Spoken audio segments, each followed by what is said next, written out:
Welcome to our podcast, which is sponsored by Kansas Wheat. And joining me today is Dr. Kelsey Andersen Onofre. She's an associate professor in the Department of Plant Pathology at Kansas State University. And I'm Dave Bergmeier, and I'm the editor with the High Plains Journal.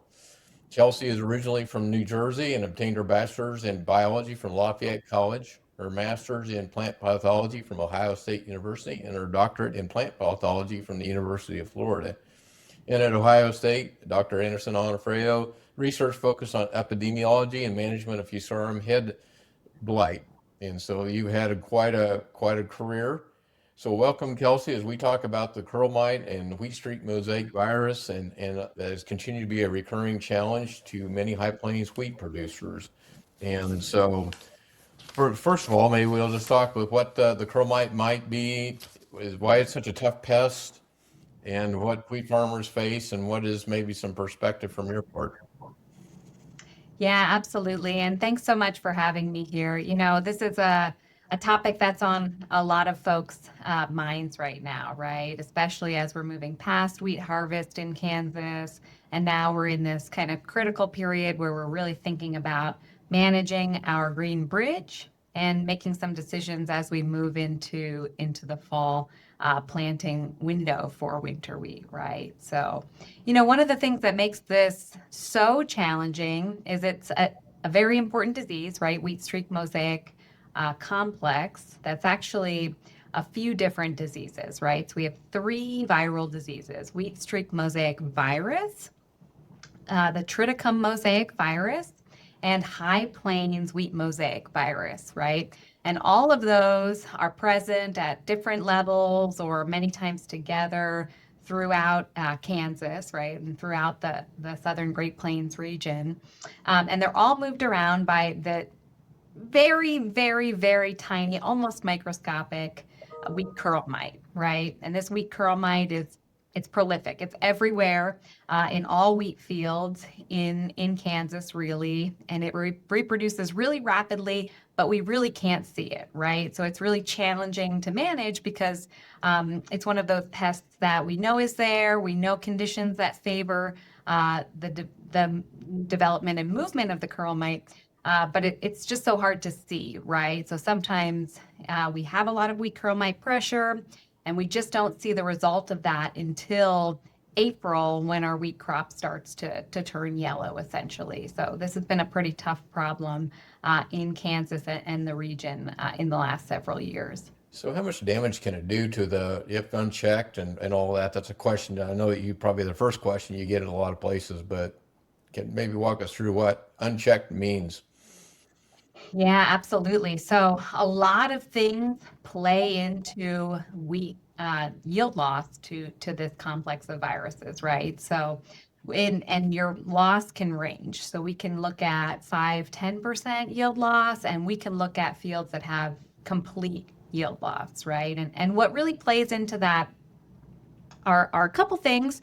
Maybe one of the most important things is the timing that the infection actually happens, right? So when we have, for example, a warm fall, a lot of volunteer wheat where those mites are surviving, and then we plant our fall crop maybe early, right? So we have very early infections that happen in the fall. We have lots of time for the virus to accumulate in our fall wheat crop.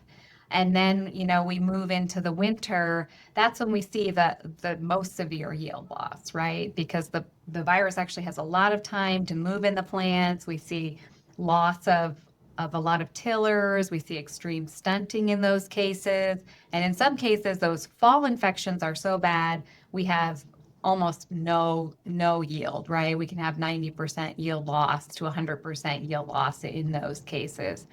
The other thing that impacts the severity of yield loss is the composition or the number of viruses that are present in any given plant, right? So if we have one virus, the wheat streak mosaic virus, for example, we can have some pretty extreme yield losses. But if we have a second virus, like triticum mosaic virus, there together in the complex with wheat streak, we actually see synergistic yield losses. So those viruses, they kind of play together and they'll make our yield loss even worse, right? And in those cases where we see very extreme damage, That's typically when we have these co-infections or even triple infections with the high plains wheat mosaic virus in the mix there too, right? So the timing of infection really matters. Sometimes we'll see plants that are infected in the spring that are tall, they have pretty good height, they had pretty good tiller development, but the symptoms are extreme and they're in the upper canopy. Typically that signals there was a spring infection in those plants, right? So fall infections are much worse than our spring infections. The cases where we have more than one virus together in the same plant, those can also make our yield losses more severe, right?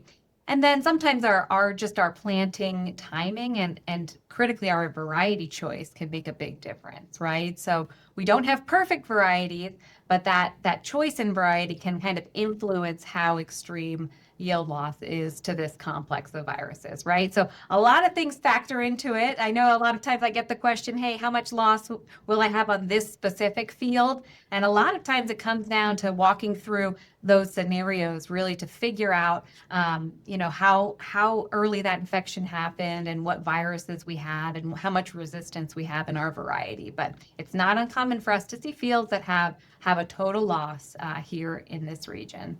Dang. Much of it is tied to the volunteer wheat, that way when we call that the green bridge. So maybe you can talk to me a little bit about why that is such a nemesis or why that's such a great host and why producers should not overlook volunteer wheat.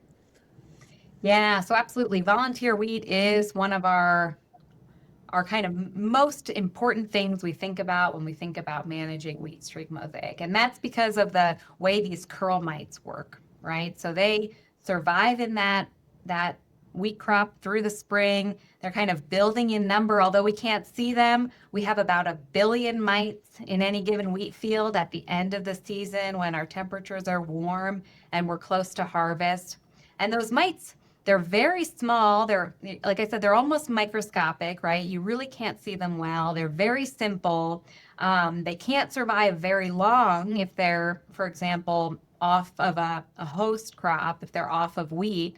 But at harvest, right, or close to harvest when our wheat crop is drying down, they're walking to the top of the canopy. They're kind of sticking themselves up in the air and they're looking for wind to catch them and disperse them, right? They don't fly, so they need good strong winds to move them off of that harvested wheat crop.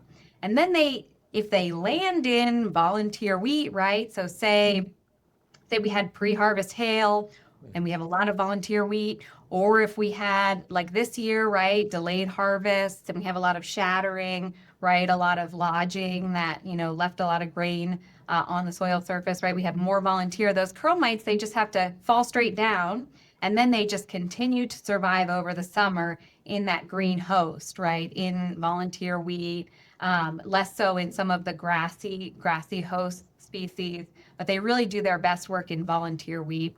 They reproduce at their highest rates, right? So especially when we see that volunteer that's left out all summer, that's when we have these extremely high mite populations. And as we move into the fall and we plant our fall wheat, they just migrate right into that fall wheat. And that's when we get into that zone of really, high risk for wheat streak infection, right? So when we think about management, killing that volunteer wheat and breaking that cycle of curl mites from season to season is the absolute most critical thing we can do kind of region-wide to manage this disease. One question I know you and I have talked about before is like a lot of times it's that you're only as good as your neighbor, and that seems to be something that, like I don't know how to ask the question really other than, when you have your neighbor has volunteer wheat and you don't, you're going to get some of that. You're going to get some of those curl mites, aren't you? Right, and those are the toughest calls we take, and I'm sure others experience too, because yep, absolutely, they don't discriminate property lines. So these mites, can easily move right from one side of the road to the other.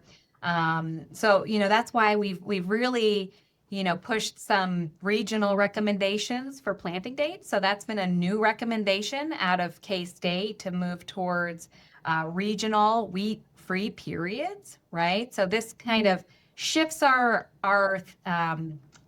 thinking about volunteer management to kind of the farm level, which it used to be, right? So we used to say okay, you want to make sure that your volunteer wheat on your farm is dead 2 weeks prior to planting, right? Now, the problem is that doesn't really take into account neighboring farms' planting dates, right? They might be planting a little bit earlier, they might be planting a little bit later.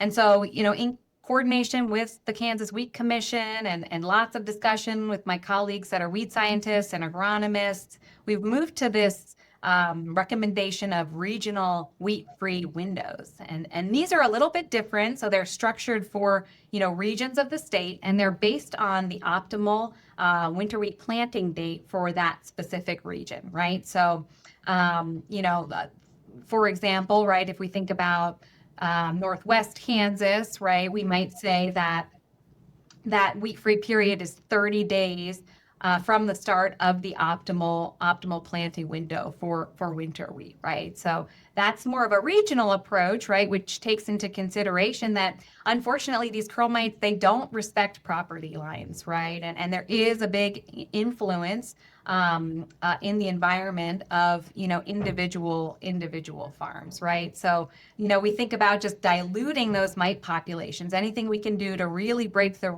bridge on a regional perspective is going to help everybody, right, as a community. Do you find any cover crops or anything like that? That was something that I know that some people talk about. A lot of farmers have cover crops. Is that something that also can be a unfortunate host site to some of the mites? There's a few things that we think about when we think about cover crops, right? So, maybe the first is the risk of volunteer wheat in our cover crops. So, for example, if we're harvesting wheat and we had, some volunteer or some shattering during harvest or some loss out of the combine, and there's some flushes of volunteer that are still going to come up, right, with some rain. If we come in directly after planting with a cover crop, there's going to be volunteer wheat that comes up in that cover crop, right? So that's kind of our hidden volunteer. And it's the same with double cropping, right? We see some volunteer that's hidden in our soybean, our double crop soybean, or, if we have sorghum or milo going in, right? We can see that volunteer kind of come up in those crops, in those cover crops. And that can be a hidden source of those curl mites, right? They really like volunteer wheat. I can't stress that enough. They're the wheat curl mite. They reproduce at their highest levels in wheat, right? So that's going to be our highest risk situation. Now coming down. Oh, No, I was going to say, is there any chemical application that they can put on if they suspect it or anything like that, Kelsey? I don't know. So there's no evidence that insecticides, yeah, that's a great question, and we get that all the time, right? Unfortunately, there isn't great evidence that insecticides or any of the miticides that are available, right? There's very few, if not, it might be none, that are labeled for curl mite control, right? But even miticides that can theoretically, under very controlled conditions, kill mites or kill some of the population, that doesn't actually translate in any of the research to stopping the virus from being transmitted, because that mite has to feed, and that feeding will cause the virus to just directly move into the plant right away, right? Mm-hmm. And so you might get some mites killed, but it's an expensive input if you're actually not stopping the killing the curl mites themselves and stopping the virus from transmitting. So that's always a kind of a tricky question, because you can knock back some mites. Mm-hmm. It just doesn't translate into control. I know you talked earlier about the management aspect of which I think is great. How can producers get more information about those regional forecasts, things like that you were talking about earlier, where you could time it with their planning and things like that? Where's a good place for them to get that information from? Yep. So we've been putting some of that out with the Kansas Wheat Commission through a campaign called Fight the Mite, right? So this is a regional campaign to really get some of this information out and do the best that we can to protect our fall established wheat crop. We've also, you can talk to your county extension offices. They should have this information as well. And we've been publishing these weekly series of articles in our Agronomy e-update series, right? So we're trying to get this message out in many different ways, right?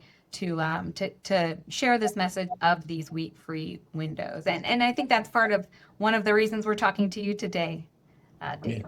well, we really appreciate that. What advice do you have the wheat growers? I mean, we're already in late July, so that's wheat planting, and for some guys, they're going to be just around the corner here in 2 months, so or less than in some cases. So, any advice to them about this pest and anything like that, or how they might deal with it?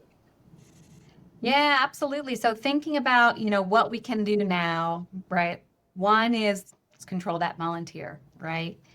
Make sure that's dead. Our weed scientist here would talk through if she were here, right? Making sure we get a good kill, quick kill on our volunteer weed, and making sure we have some residual efficacy in our herbicides, right? To really make sure we're getting a complete kill on volunteer wheat, right? Resisting the urge to plant early. So the unfortunate news is curl mites like warm weather. So the earlier we plant, the warmer conditions are, the longer a period we have for those curl mites to move into our wheat crop. If we can wait till it cools down a little bit, our curl mites populations will decline there, right? So first is controlling our volunteer wheat. Second is thinking through our planting date. There's a lot of things that go into that decision, but thinking through that planting date helps. The third is variety selection. So we don't have perfect varieties, but we do have some that are better than others. And that resistance can look like $1,000,000 in a really bad wheat streak situation, right? So I'd encourage producers to check our Kansas Wheat Variety Guide. We put that out every year with updated ratings for each of the varieties that are commonly available in the region. And so, choosing a variety kind of with the best defensive package that we can find is another great strategy, right? If we layer these together. And the other is just called situational awareness, right? That's kind of how we're describing it, is understanding if we're next to a field that might have some volunteer, if we're next to that double crop that might have some volunteer that's controlled, or some cover crop. Those are the fields that are going to be at the highest risk, right? And those are the fields that we might really want to prioritize that late planting date and that, best variety selection, so we can play a little bit of defense, right? When we know we have that risk around us. Yeah, for sure. And I know last year we really caught a bad window because we had ideal moisture when everybody planted early, had a really ideal fall crop conditions. And then came spring, it was winter and spring did not work out the way we thought. And that just really just highlighted what the mite can do. Right, absolutely. Yeah, these warm falls are pretty unlucky for us just in terms of wheat streak. There's not much to do to mitigate that just very favorable fall for these mites to move. Okay, well, that took care of any questions I've had. Any other thoughts or comments that you would like to share with our listeners, readers, et cetera? No, this is great. Always feel free to reach out to your local K-State Extension office. This is in partnership with the Kansas Wheat Commission. And I do want to just highlight, we have a K-State Plant Disease Diagnostic Lab here that will test for all of these viruses, right? So if you're wondering if it's something like nutrient deficiency, if you have another stress issue, or you're really wondering that if it's one of these viruses or not, right? You can always send a sample here to the lab, and we can test for the whole suite of wheat viruses. All righty. Well, thank you, Kelsey, for joining us today. On a personal note, she helped me out a couple of years ago when I probably didn't know much at all about it, and was very patient with me in answering many of my questions that I had. So I'm a much better informed student because I was able to interact with Kelsey, and she helped me so much. So we know she's very busy, and they got a lot going on at K-State, but they're doing a lot of great things. And we also wanted to say thank you to Kansas Wheat for their sponsorship of the podcast today. Well, thank you so much for having me here. And it's not a pleasure to talk about this topic, but thanks for giving us the opportunity to really get this information out. And thanks for all of the good discussion. You bet. Thank you.